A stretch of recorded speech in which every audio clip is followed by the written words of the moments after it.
NDA కూటమి ప్రకటించిన మేనిఫెస్టోలో మహిళలకు అధిక ప్రాధాన్యత కల్పించారని పల్నాడు జిల్లా వినుకొండ టీడీపీ అభ్యర్థి జీవి ఆంజనేయులు సతీమణి లీలావతి చెప్పారు. తన భర్త గెలుపు కోసం లీలావతి వినుకొండ నియోజకవర్గంలో విస్తృతంగా ప్రచారం చేస్తున్నారు. ప్రస్తుత వైసీపీ ప్రభుత్వంలో పేదలకు ఎలాంటి న్యాయం జరగలేదు అని ఆమె మండిపడ్డారు. అభివృద్ధి సంక్షేమం కావాలంటే ఎన్డీఏ కూటమి ప్రభుత్వం అధికారంలోకి రావాల్సిన అవసరం ఎంతో ఉంది అన్నారు.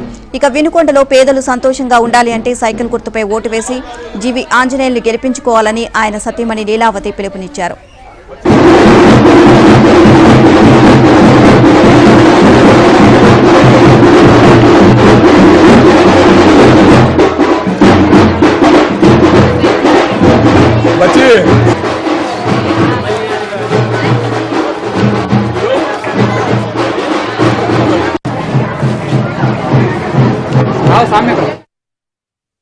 మనం ఈరోజు ఆంధ్రప్రదేశ్ పరిస్థితే అలా ఉంది. అలాగే మన వినుకొండ నియోజక పరిస్థితి కూడా మీ అందరికీ తెలుసు.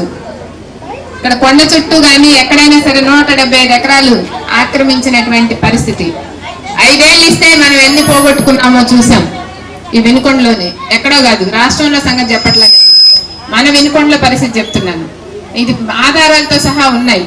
కాబట్టి మీ అందరూ పేదవాళ్ళకి అందాల్సినటువంటి ఫలాల్ని, ఎందుకంటే 4 లక్షలకు కొని 18 లక్షలకి అమ్మినటువంటి పరిస్థితి. అలా అమ్మినా కూడా పేదవాళ్ళకి ఇచ్చారా అంటే ఇవ్వలేని పరిస్థితి. 4000 టిడ్కో హౌసెస్ తెస్తే అవన్నీ పక్కన పెట్టి మరి ఈరోజు చోద్యం చూస్తున్నారు. మీరందరూ చూస్తున్నారు, 4000 పేదవాళ్ళు, 4000 మంది 10 లక్షల పైన విలువ చేసేటటువంటి అపార్ట్మెంట్ లో ఇవ్వకుండా పక్కన పెట్టినటువంటి పరిస్థితి. అంతేకాకుండా ఈ వినుకొండలో మనకి ఎన్ఎస్పి సైటు ఎంత శ్రమతోటో కూడుకొని 22 ఎకరాలు మన మున్సిపాలిటీకి మార్చారు ఆంజనేయులు గారు. అటువంటి స్థలాన్ని కూడా షాపింగ్ కాంప్లెక్స్ పేరుతోటి డబ్బులు 62-63 మంది దగ్గర డబ్బులు వసూలు చేశారు. వాళ్ళు ఈరోజు పాపం బాధపడతా ఉన్నారు, ఎందుకు పెట్టామని.